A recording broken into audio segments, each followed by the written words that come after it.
Welcome to another episode of Thrive and Advance podcast, where we help you make business growth predictable, profitable, and enjoyable. I'm your host, Dr. Shoureh Aftahi. I'm honored to introduce our guest today, Ken Wilcox, Vice President of North America Sales at IBSA. Ken has been in an executive leadership role for many years, leading sales operations, marketing departments for well-known organizations like PepsiCo, Campbell Soup, and IBM, amongst many others. Thank you so much for joining us, Ken. I would like to turn it to you to tell our audience a little bit more about you. Great. Well, Shoureh, let me just first begin by saying thanks so much for the opportunity to join you on this podcast.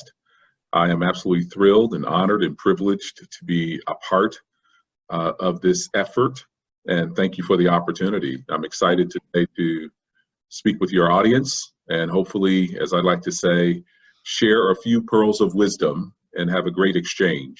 Thank you. So first and foremost, I'm a family man. I've been married for 25 years to my lovely wife, Iris, like the flower. We have two wonderful sons. Brandon is a senior at Baylor University, and we have a 17-year-old son who is a junior in high school. We live in the Dallas, Texas area. This is, by the way, a little known history fact. This is our third time living in the Dallas, Texas metroplex throughout the last 20 or 25 years or so.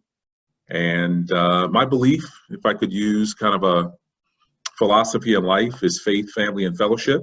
Mm-hmm. And those things are very important to me, and I'm hoping we'll have an opportunity as we explore this podcast where I can expound on some of those things. Excellent. So Dallas must have something for you. It keeps drawing you back. Colorado does the same thing for me. Absolutely. We love it. We love it. Yes. In your years of executive leadership, what are some of the lessons you've learned to really stay focused on important things that are on hand? We know that your schedule is full and the demand on your attention is so much. How do you manage staying on task? Two most important things. So, it's a great question, I think, and it's funny because you're talking to someone who has largely spent his career in, as you mentioned in the introduction, sales operations, supply chain, et cetera, marketing. It covers the kind of the gamut. But one of the things that is consistent, even for a sales guy like myself, is the importance of insights, right? Yeah, my view on that is data or insights lead to indicated actions. And those indicated actions should lead to a degree or a number of recommendations.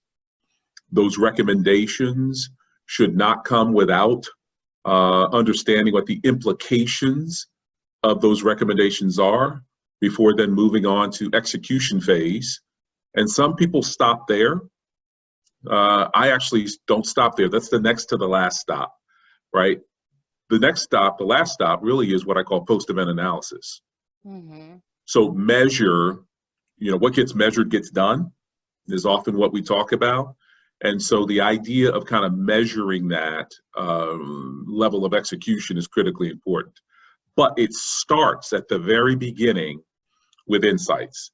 So regardless of the industry that I am in, and I have been in, the software and computer business, selling personal computers right out of at the start of my career. I've sold sugar water, I've sold salty snacks and savory snacks. I've sold soup and shelf-stable beverages, and having worked at Gatorade. So I've worked in a lot of different places and a lot of different industries. And what I have learned is, the importance of that data and that insight helps to build your credibility in the industry. It's interesting.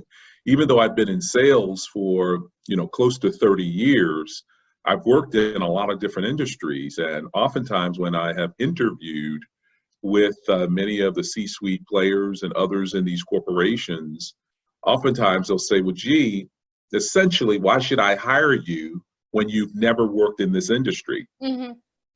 And I've said it depends. If you're hiring an industry expert, I'm probably not your guy.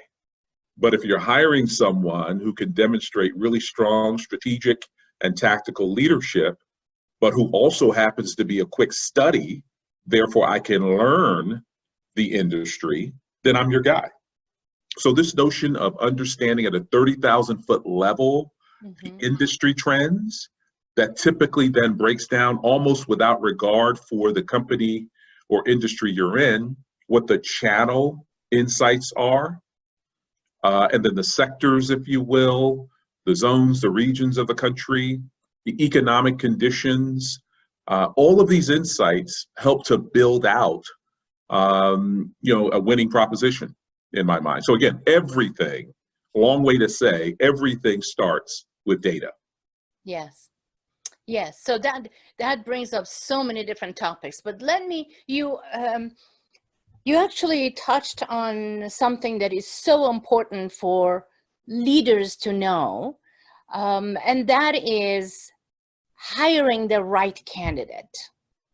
And if you study some of the job postings on LinkedIn, people that promote them, that come across, you will see that most require X number of years within that specific industry, and sometimes within that some layer of that industry, Exactly. which may or may not lead them to hire the right person.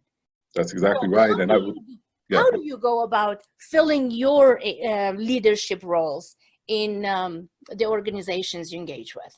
Sure. So I'll actually talk about it in a couple different levels, because it isn't always leadership roles, but I look at it the same way.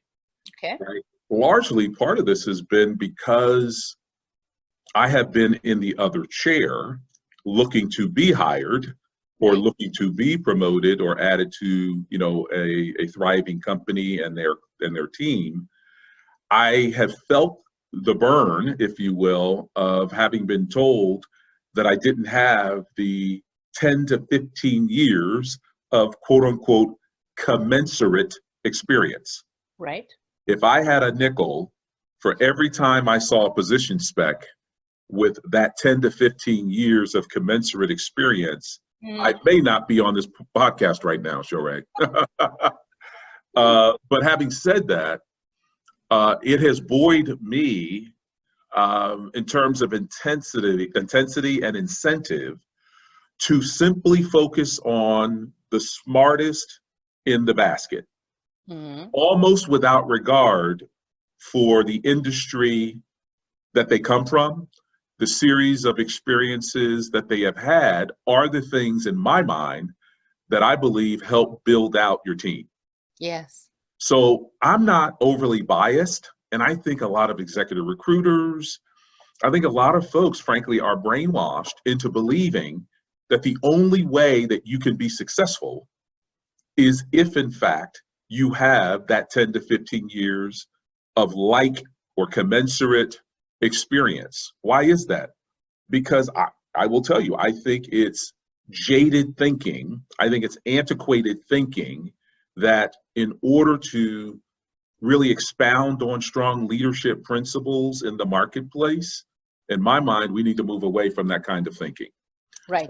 I'm just looking for really smart, capable, competent, and confident people who are quick studies and have a strong drive to learn a new business, because that's the way that I am built.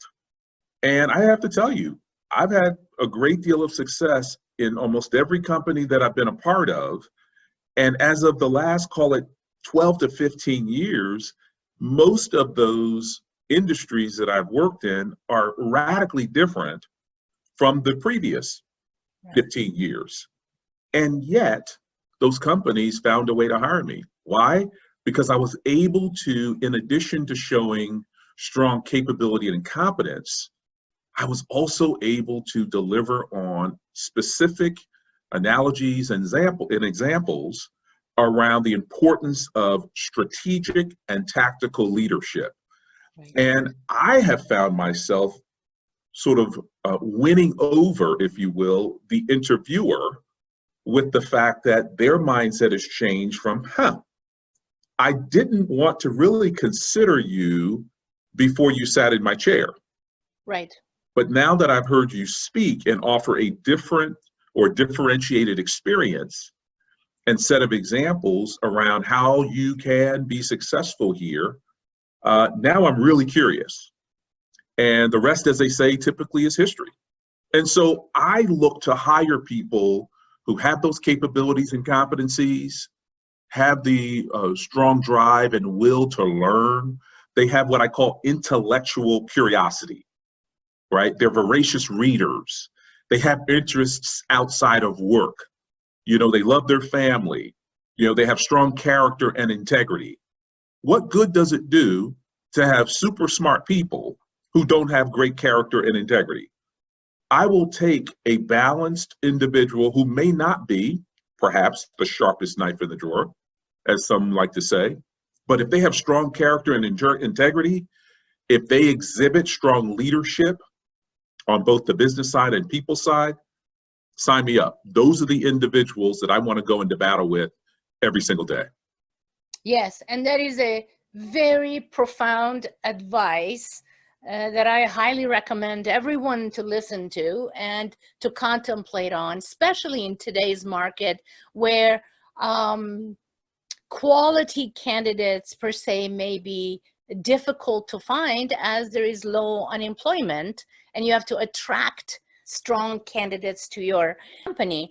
And in doing so, really expanding your thinking about who you would hire is so important. So thank you for that advice. Another thing that you mentioned in your statement was about using data. Data is very important, having analytical information to be able to assess what's next, so what should be done, what should be reviewed. A lot of companies, particularly smaller companies, don't understand how to create clean data. Yes. So if you join or when you work with smaller organizations that they're not enterprise level, how would you advise them to go about creating the set of clean data, identifying the KPIs, the key performance indicators, to be able to track and measure the right thing? Otherwise, the results will not be what we look for. Yeah, I would agree with that, Shoray. And one of the things that's interesting, and you'll find some of the things that I say, are probably you're not going to find in your morning paper, but I think that's a good thing. And so an example of that is those individuals need to monitor their motivations and their intentions. So let me tell you what I mean by that. I just wrote down on a piece of paper as you were asking that question and making some, offering some insight, an acronym called MUD, M-U-D. Everybody, when I hear that term, when I mention that term, people immediately go to sludge in the ground created through rain and dirt. Right. That's actually not what I'm talking about. MUD in this case stands for made up data. Right. Right? That's what MUD is in the context of this conversation. And made up data starts with the individual or set of individuals that have a biased view of an outcome that they are attempting to have achieved. Yes. And the way in which to get clean data is to eliminate the MUD. So if you and I measure our real intentions, and instead of arriving at a conclusion before we've had an opportunity to be exposed to the data and to the insight, which, as I mentioned earlier, leads to indicated actions. Those indicated actions lead to recommendations, right? All of that is rooted and grounded in fact-based insight, not Shoray has a point of view that is rooted and grounded in her opinion. Right. Ken has an opinion about what we should do. Okay, did we say we were going to rely on the data, or are we going to rely on Shoray and Ken's opinion? Right. Well, hopefully it's on the data. So eliminate the mud, focus on actually getting clean data that, when I say clean, when I say sanitized, I'm talking about eliminating the bias, the motivations, the intentions of attempting to, if I could dare say, manipulate the data for a desired outcome, instead of, get this, allowing the data to lead us to the conclusion. Yes, thank you so much. Let's talk about strategy. I know you're a very strategic leader. And when you look at year to year, when you look at a strategy for the organization in whatever capacity that you're filling, how do you go about creating that strategy in a formulated way that can be executed upon? So how do you plan it? And how do you stay away from the buzzword of strategic planning that happens perhaps in the second or third quarter for the given year and it never sees the light of day? So Right. tell us a little bit about your experience with strategy and strategy development and execution of it in your prior experience. Right. So I think strategies are critically important, but I also think, particularly with the populations that I'm leading today, oftentimes millennials, you have to sometimes come with different nomenclature in order to garner their attention. And I'm okay with that, you know? So for example, simply asking the question that says, what is it that you're attempting to achieve? Just asking questions, right? Somewhat staying away, as you indicated, from the buzzwords around strategy and strategic planning, which sounds, forgive me, professorial. Yes. Right? When I'm attempting to speak in their language. And so whether it's on a calendar year or a fiscal year, most people can understand, hey, we have a set of goals and objectives that we're attempting to achieve. How would you, Mr. and Mrs. Millennial, decide that you're going to achieve that? What is it going to take? So what I'm really asking is, what are your strategies to get there? Right. That's what I'm really asking, right? Right. So you come up then with 2 or 3 strategies, right? And then what I then challenge the team to do is say, okay, you've told me the what. All right, the what is the strategy. Right. Now I want you to say how you're going to do it. Yes. And that is, or are, the tactics. Yes. Right? So strategies without tactics equal disaster. Right. Strategies plus tactics equal success.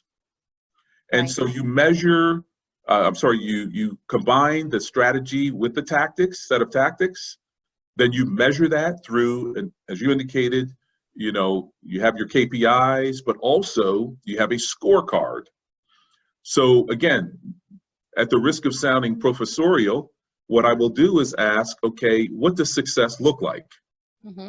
Right? Or what kind of criteria are we going to use so that at the end of the year, we know that we've been successful?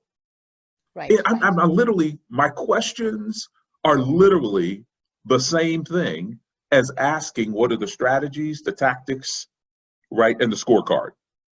And then as I mentioned earlier in our podcast, how are we going to measure this success after each event, right? One of the things that we'll do, and I'll use multiple tools to help that, and we're doing that here at IBSA.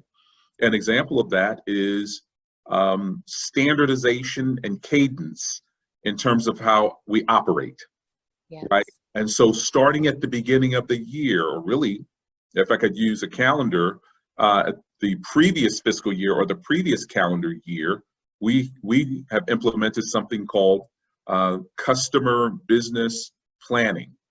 And what that means is we get our account management teams together with the customer, and we jointly develop a plan. So it's a joint business planning session. And so each team, the channel team or the customer team, and the company that we are doing business with, in this case, might be the automotive industry, could be retail. We come together for a full day or day and a half to talk about each other's strategies in their respective companies. The reality is, I can accept from my retailers or from my customers what their strategies are, but last time I checked, my paycheck stub also says IBSA on it. Mm-hmm. So I've got to find a happy medium between the two. And the way to do that is to come together to figure out what does success look like for both customer and company, in this case, IBSA, right? We come to mutual understanding. And the key here that I found in terms of why we've been able to be successful truly is the joint planning. Joint planning leads to joint ownership. And when both customer and company own the plan together, you stand a far greater chance statistically of achieving that plan. And so that's the approach we try to take. And then we measure that through quarterly business reviews. And what we say is, look, this is what we jointly said we were going to do at the beginning of the year. A quarter has passed. Now let's go and measure that success or lack thereof. If we've had great success, then the question becomes, how do we, exponentially get better? If we have fallen short of that goal, what do we need to do to change course or course correct so that we get back on track? And then we measure that literally every quarter. I have put together what I call a one-stop shop structurally for our teams. Mm-hmm. Much of this, admittedly, I learned during my time at PepsiCo and some other places where we've created what I call a one voice to the customer model. Right. And so the account manager is at the center. I have adopted that individual as the orchestra leader, right, or the facilitator of the process. Mm-hmm. Right? They are responsible for coordinating the all of the resources that we've surrounded them with. So they have a category management team at their disposal, right, to churn out great insights. They have a marketing team. They have a finance and supply chain team. They have a field activation team that's focused on execution in the marketplace. And so now I've said to them, we've unleashed all of these resources that are available to your customers. It is your job to facilitate those resources as necessary. So a joint business planning session may not include all those resources out of the gate, but through the year, we should be leveraging all of those resources to enable success for both company and customer.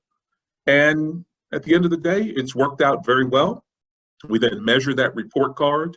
We do post-event analysis. We do calendaring. So now, novel concept, but what would it look like tactically to literally now calendarize all of your events, all of your programming a year in advance, right? Now you can sync your supply chain, you can sync your products, you can sync your marketing and advertising all together and wrap that in one big box with a bow, and you literally increase exponentially your chances of succeeding. So a long way to say this one-stop shop, this one voice to the customer has helped to enable success. And we continue to look for ways to find continuous improvement in the process. Now, there was so much in what you said. There are a couple of things I want to point out for our audience to pay attention to. Number one, you mentioned millennials. Many people have a wrong view or maybe a not so positive view of millennials, which I encourage them to better understand the culture of millennials and be able to utilize the powerhouse they can be in any organization. So that's really important, as you mentioned, that you do, and you do it beautifully. And secondly, you mentioned your customers, your clients, whomever they are. Now you brought them in and you're doing co-strategic planning. Yes. And in doing so, there are a couple of things. Number one, you intimately know their needs, right? And their opportunities, right? Yes. At the same time, they are now vested, because you don't do strategic planning with a guy down the road. You do it internally with your organization. So you are becoming an internal part of that customer's organization, which is huge. Absolutely. For retention. Yes, it is. Many organizations, particularly in sale, they sell it, have it, and they're on to the next sale, lose the last one they got. And if you only retain what you have and then add on very holistically to your list of customers, then you will see that your company will grow much faster and more consistent. And I know another buzzword is sustainability. Everybody talks about, well, what does it mean, sustainability? Right. And that retention is very important. And you're reducing the stress on your employees by mapping everything out, so everyone knows how the support system works, what the process is, and in doing so, they feel supported to service that customer. So the whole organization has the same view, same approach. So I just want to make sure that I pointed those things out for our audience, because they are important in leadership to really understand and put into play. No question. Now, in many years that you've been in business, all of us have something that doesn't go right for some reason, a mistake somebody makes, we make, whatever that may be. Have you had an experience in perhaps a decision you made or the team made was not the right one, and it was a huge issue? It was a big challenge that was posed to the organization. How did you hit the reset button and be able to recover? Because we all make mistakes. We all underestimate specific events. So what is your experience in righting what went wrong? Sure. So the immediate answer is no, but the reason I say that is you said mistake. So the answer is no. If you said plural mistakes, emphatically yes. I have made a lot of mistakes, over 30 years in business and corporate America, and as an entrepreneur as well. But I will tell you, and in one case that I'm specifically thinking of, it was frankly an unmitigated disaster. When I was in the beverage business, and we rolled out, a huge, kind of product that was really based on the gut and intuition of the leader of the division. And we didn't have any insight. It was essentially mud. It was made up data, which means it was biased. It was someone's opinion. We didn't do, and conduct any customer focus groups, anything of this nature that gave us specific data and insights that indicated, hey, we've got a really fighting chance of making this work. And so we rolled out with it, and it was millions and millions of dollars spent on this marketing campaign, and it was an absolute disaster. And so in those instances, because the brand itself is so prominent in the marketplace, while we all wanted to kind of go and hide under a table until it was done, that's not what leaders do. Right? And so my view on these things is you show up, and you show up really well. And the way you do that is to acknowledge first and foremost that you made a mistake, right? Now, with all due respect to, your listeners, I've not ever been through the 12-step process, right? Right. But I can tell you, I use that example from time to time, with my, with individuals on my team, where on a 12-step process, what I've learned is the very first part of that is denial, right? And then on that journey, eventually, it's sort of acceptance. you know, and then to the extent that your acknowledgement, I should say, once you acknowledge it and get past the denial, Right. eventually you have to accept that I made a mistake or something happened. And so in that case, we had to kind of go through a shortened version of that 12-step process that first acknowledged, you know what, guys, we screwed up here. We didn't analyze the market like we should have. And it's what some might call we had to eat humble pie. Mm-hmm. And then the way that we wrote that was to acknowledge in the marketplace that we stumbled and we were going to make it right. And so in effect, what we ended up doing is, even though it cost us a heck of a lot of money, we had to end up resetting. And resetting for us meant going back to the pre-rollout to what our traditional plan was and just doing a heck of a better job of executing that plan rather than getting sort of footloose and fancy free with something that wasn't rooted and grounded in real insight and didn't resonate with consumers in the marketplace. So we learned some really valuable lessons, you know, in that regard. If I could use another example, maybe on the people leadership side is, and you asked this earlier, and listen, I made mistakes by making bets on some people that were just the wrong people.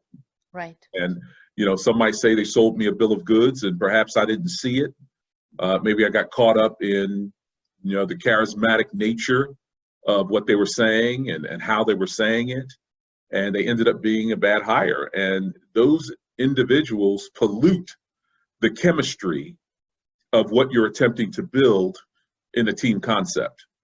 And so I can't stress enough the importance of, you know, really doing your homework and your due diligence as it relates to hiring the right people, hiring for the right reasons, the right motivations, but also hiring people, even if they aren't your cup of tea necessarily, they don't need to be, but if they can get the job done, if they can help you carry out your core strategies and tactics, help you execute in the marketplace and get great results, I would say in that case, people need to look at themselves in the mirror and kind of get over themselves and just hire the best talent in the marketplace. Right. So wanted to kind of give you an example of something that happened in the business, but also an example where I've hired people that just weren't right for the team. And I've had to course correct after a relatively short period of time and say, you know what, I own this. I should not have actually hired you. And so we're gonna make a move here. You know, I've had to eat humble pie, accept, again, right, that 12-step journey, denial at first, right, eventual acknowledgement, and then, you know, finally acceptance. And so once you accept that, then you have to do something about it, you know. And I remember when I was at Gatorade, literally entering the bathroom, there was a sign that I never forgot. It said, "Don't talk about it, be about it." Right. And what that's really saying is, you know, let's dispense with all the chit chat and let's ramp up the action. Let's talk less and do more. Right. And again, you said so much in just a few sentences. I do want to point out what I'm hearing you say is, as an executive, the buck stops with you, and you accept that. So that is so important in leadership, for leaders to accept when things go wrong. That's right. And not necessarily blame the team. Exactly. Number one. And number two, then go back and really backtrack and see what it is that could have been done differently to create a different results. Now, leaders that do play the game that way, if you call it a game, are the ones that their teams move mountains for them. Absolutely. Because everybody makes mistakes. I think is what you're saying. We all make mistakes. And so what I've tried to do is to lead from the front. Right. And, you know, and I might even add here, leadership is about influence. Right? Pure and simple. And so if you want to earn the respect of your team, of your organization, it actually also requires a degree of vulnerability. And that vulnerability leads to acknowledging, as we just talked about, that you're human and that you've made mistakes. I don't know of anything that's more powerful than a leader of strong influence feeling so secure in him or herself that they don't feel the need to acknowledge that they made mistakes. That's It right. makes you human. It makes you more influential, Right. in the overall scheme of things. And so what I've attempted to do is I'm gonna go in a sort of different direction now where I'm looking for people who have a strong balance between IQ and EQ. Right. Okay. A lot of people talk about IQ, right? The intelligence quotient, but they don't talk about the emotional or emotive quotient, as some might say. So when I'm looking to hire people, yes, you may be smart, but if you're talking constantly over my head, or you are talking too much, or you don't have the ability to read the room or read the audience, or to connect with that audience, particularly if you are in a senior level role that requires you to be in front of people and representing the brand and representing your company, but you're so caught up in who you are instead of focusing on others. One of the things that I learned at PepsiCo, I learned a lot of things at PepsiCo, but one of the things that I learned many, many years ago is when they said, taking others with you. Right. That didn't mean, when you leave, take someone with you. It meant to the extent that you have established yourself as a strong leader, or shall I say, strong influencer, Right. to the extent that you have elevated yourself from an individual contributor to a people manager to a senior leader, each step of the way, without regard for your title, without regard for your office location, without regard for whether or not you have a window, overlooking, a bridge or a river or a mountain, doesn't matter. Having a strong degree of influence allows you to use your term that you shared earlier to move mountains. That's right. Your people will walk through fire for you if you can represent them, as I said earlier, show up well. I know that the bosses that I've had that are really good at what they do, they provide a degree of cover, if you will, for their team. They're willing to take bullets for their team. I respect those leaders, Right. not because they demand respect, but their actions, their conduct, their capability, and their competence, they've earned my respect. And they've earned the respect largely of many others in the team and the organization. And those are the individuals that matriculate through the organization. So this notion of having influence, which creates credibility with your team, it allows you to usher in a new era of leadership from so many others. One of the things that we've done structurally in our reorganization of the sales organization here at IBSA is we have 3 different tiers of account managers. We have an account manager at the very rudimentary level. We have national account manager, which kind of is our mid-sized businesses. And they have senior national account managers who run our mega businesses. Right. Those account manager roles are literally limited to individuals who largely have no sales experience, to the earlier conversation that we had. Why? I'm just looking for smart people. I'm looking for people who are open and receptive to the idea of doing something other than finance or supply chain, right, or operations, and have said, you know what, Ken, I'd like to give sales, a chance. I know I've personally approached individuals that I've been in meetings with during my time here. 6 months ago, I approached several and they said, oh, no, Ken, I'm not interested in sales. 6 months later, they're on our team. Right. Now, I'm a sales guy, so I can be pretty convincing. Yes, you can. So at the end of the day, it's about showing them a new way. And by the way, it isn't because that's where I want them to be. My job is to support them in what it is that they want to do.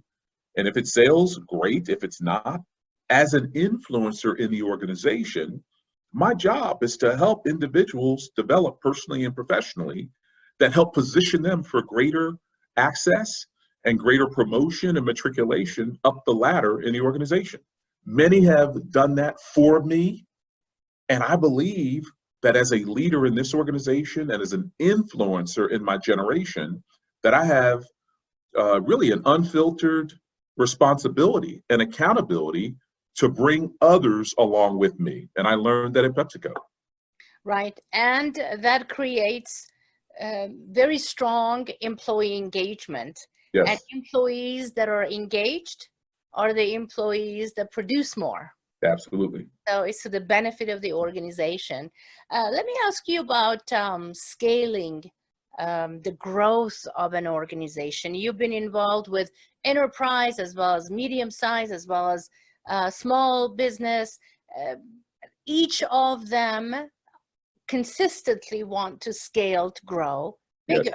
and more revenue, more margin, more of whatever it is that they're selling, and they wanted to um, expand into different markets and as such.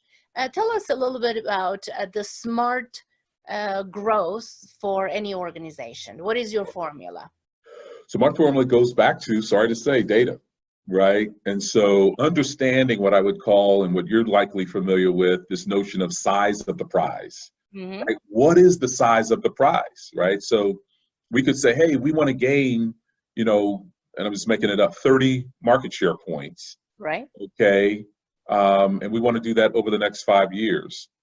Okay. But the last 15 years, you gained 3 share points. Right. So is that target really realistic? Okay. Is that target something that, are you going to go and gain share from the competition? Are you going to go and buy share, through mergers and acquisitions? Right. Are you prepared to scale up by spending, right? As I said earlier, going to buy it, not necessarily through mergers and acquisitions, but through promotion. Mm-hmm. Have you considered the factors required to actually scale up?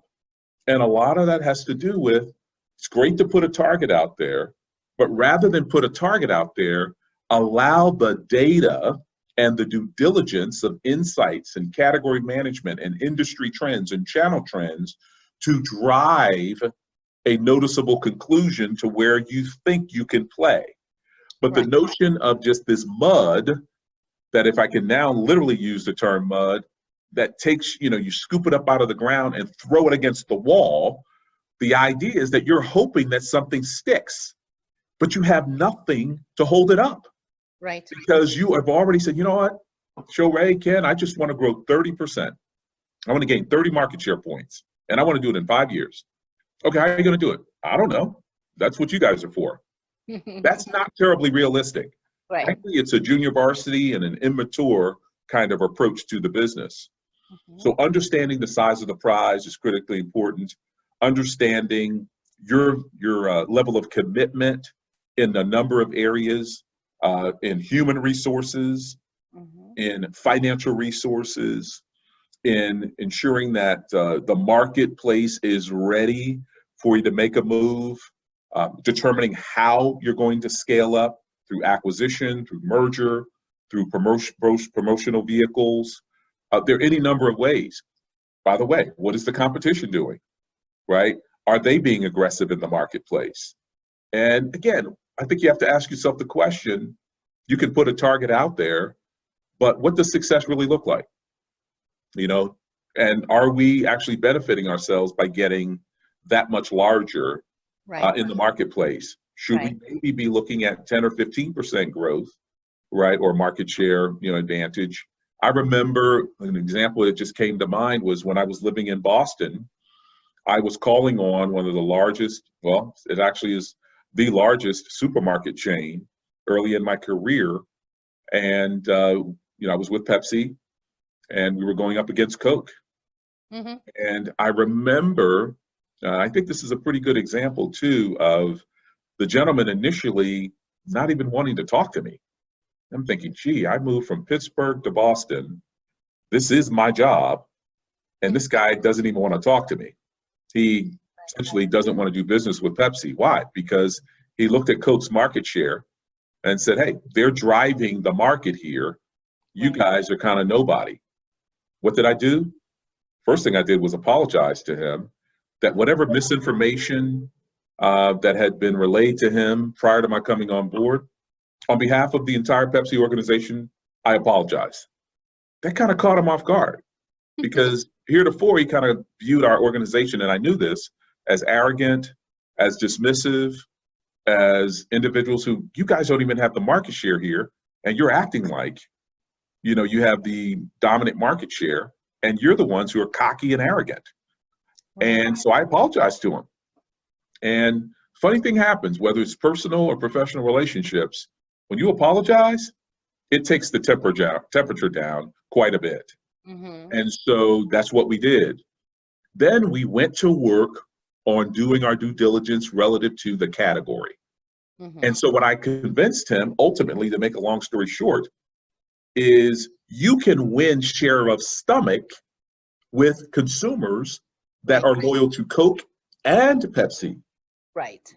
And he said, well, gee, how do you think that? I said, well, and then we showed him how his whole market was being predicated on 2-liter bottles of Coca-Cola. I said, but you're leaving the share of stomach for folks who don't even want bottles, they want cans. Right. So what would happen is if you continue to promote Coca-Cola on the front page, but then you inserted cans for Pepsi on the inside page. Now an opportunity exists for you to expand the market and create both Coke and loyal Pepsi drinkers and bring them both into your store. Long story short, I was in that job for a number of years. We didn't ever take Coke over, but we closed the gap significantly by simply using data to help this gentleman expand his category. And I can assure you, Pepsi helped him drive probably to annual bonuses that he and his family are thrilled about to this day. Right. But what we did was we started with data and showed him what the size of the prize was and how it benefited them. Did Pepsi benefit? Absolutely. But we didn't start with, hey, let me tell you how we can grow our business and I can earn my bonus. No, what we did was said, you are driving Pepsi, loyal Pepsi drinkers away from your stores, and they're going to your competition. And basically, you're leaving margin and revenue dollars on the table.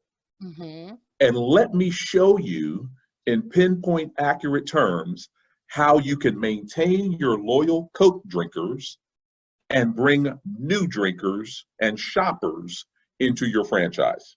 Right. And we were successful and able to do that. And because Coke had such dominant share, when we started selling during the holidays cans while they sold bottles, right, we started gaining share because there was nowhere to go but up. So again, I think the power of data, that benefits us mutually is something that I've tried to hone in on throughout my entire career. Right. So yes, data is king. I totally agree. There is one other area that organizations, small, medium size, maybe they're too busy and they're going too fast and it's just not in their preview. And I see enterprise level organizations just get too comfortable in where they are, which really impacts growth. Yes. And that is internal, not necessarily external, not a buying the share or advertising for it or having expanding to new markets and as such, but actually internal processes. We know that complexities grow because number of people grow, not because we make more money. Yes. Right? We could make hundreds of millions of dollars with 10 people. We'll continue making it with 10 people. You go to 20 people, to 40, 50, 100, thousands of people. Exactly. The number of people that we add on in the organization causes complexity. Correct. And then reprocessing re-engineering the processes and working on the communication, so many more people, so many new layers that they all need to be connected. So you mentioned a short while ago in the current organization that you have reorganized. So I assume you've done some of this, what we talk about. So what is your experience when your growth really is dependent on what you're doing internally, not what you're selling? Sure. So, I have the benefit of being in on, the vision of the company, helping to shape that, in my role with the company. But at a macro level, that may be the case. But ultimately, once the vision is cast, the teams and the organizations, lower down in the organization have to go and execute that vision. Right. So what I've adopted below the vision is something that I call freedom within a framework. Mm-hmm. And so the idea is that anyone and everyone on my team and in my organization earns maximum freedom to, within reason, to go out of the business. But the way to do that is you first have to adopt the framework. Right. So you're not going to be left loose, and footloose and fancy free to kind of do whatever you want to do. That framework is the set of national sales, strategies and tactics of how we're going to grow the business. Right. And then we find the appropriate level, and this is key, I think, level of resource to go out and do that. The reason I say that's important is oftentimes, and you see this with a lot of new companies, where they actually overhire. Right. And they overhire in anticipation that they are going to, as we were talking earlier, kind of exponentially grow in the marketplace. Right. Oftentimes, they're misled because they haven't done their due diligence for what the opportunity or size of prize is in the market. And so what we've tried to do is do our due diligence, we have our insights, et cetera, but we never get ahead of the market when it comes to resources. Right. And so that's why I have these account manager roles in place to help grow them up over the next 18, 24, 36 months, right? So that when they're ready, we can put them on one of our larger customers, and they'll truly be ready, right? We're not going to throw them to the wolves. Mm-hmm. So we are building up in a slow, methodical, deliberate, not really slow, I shouldn't say, but methodical and deliberate way, our team, Right. so that they can go out and aggressively pursue new business as well as retain existing business. Right. We're fortunate because the majority of the companies in the auto retailer sector, Mm-hmm. IBSA has most of that business. But I'm not resting on my laurels here, right? We know that the competition is after us every single day. Right. And so we're constantly looking for new, innovative ways to engage the customer and do it in a way that benefits their consumers or the end user, as we might say, such that they feel like what I call, and I haven't used this term, I can't believe this is my first time using it, and that is the value proposition. Right. Right. So what is the value proposition that Interstate Battery Sales of America offers to our customers, right? And within that framework, there are 4 or 5 different things that are all the same, but then based on the customer, there may be 3 or 4 other things that are customizable or Right. specific to that customer. And we leave that up to the account manager within that freedom, right, within that framework, to offer up and work with the customer ways to customize solutions that drive the business. And again, this joint planning effort is where that comes into play. Right. Well, I can go on for hours asking questions and listening to you telling us about your wealth of knowledge and experience. I really appreciate it. But in respect of your time and the audience's time, I'd like to ask just one last thing, and that is anything that I haven't asked that you think it's really important to convey to our audience. I think we've hit on, most things. I was glad that we had a chance to at least briefly talk about. And I guess I want to even issue a challenge to your listeners, which is this balance between, IQ and EQ. Right. Oh, it's not good enough to just be smart. You need to be emotionally engaged in the process. Right. Right? You need to find ways, even as an individual contributor, to influence the agenda of your company. Whether you own that company as an entrepreneur, whether you're a part, of that company, whether you're a janitor or a mail clerk, or all the way up to the C-suite. I don't think I don't think it matters. I think every individual, who is in that company, who is getting a paycheck from that company, has a responsibility to influence the agenda of the company to help it grow. Oftentimes we get caught up in, well, I'm just an account manager. I'm just this. They're watering down their own individual influence and impact. Right. And my encouragement to your listeners is to stand up and be counted.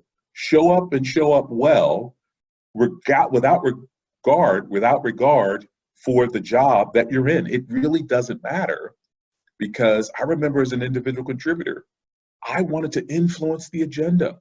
Right. And I've been in management and leadership roles, senior roles, for many, many years now.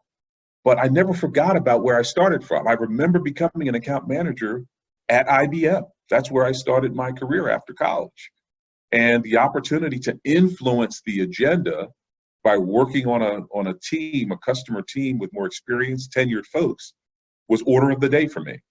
And I just tried to simply build on those experiences. The last thing I would say is, challenge yourself to be a voracious reader. Read about things that interest you. Read about things that don't interest you, right? I mean, there are, hate groups, in this world and in this country that I'm not particularly fond of. But you know what? I have books in my library at home because I want to understand the psyche of why some of these people think the way they do, talk the way they do, and act the way they do. Right. It's like me saying, well, I don't like broccoli. Well, what don't you like about it? Well, I don't know. I've never tasted it. Excuse me, you don't have anything to say about broccoli. The minute you try broccoli, it's kind of like that old commercial, the Life cereal commercial. If I don't like, let's get Mikey. He likes it. He likes it. And the whole point is, you didn't even bother to try it.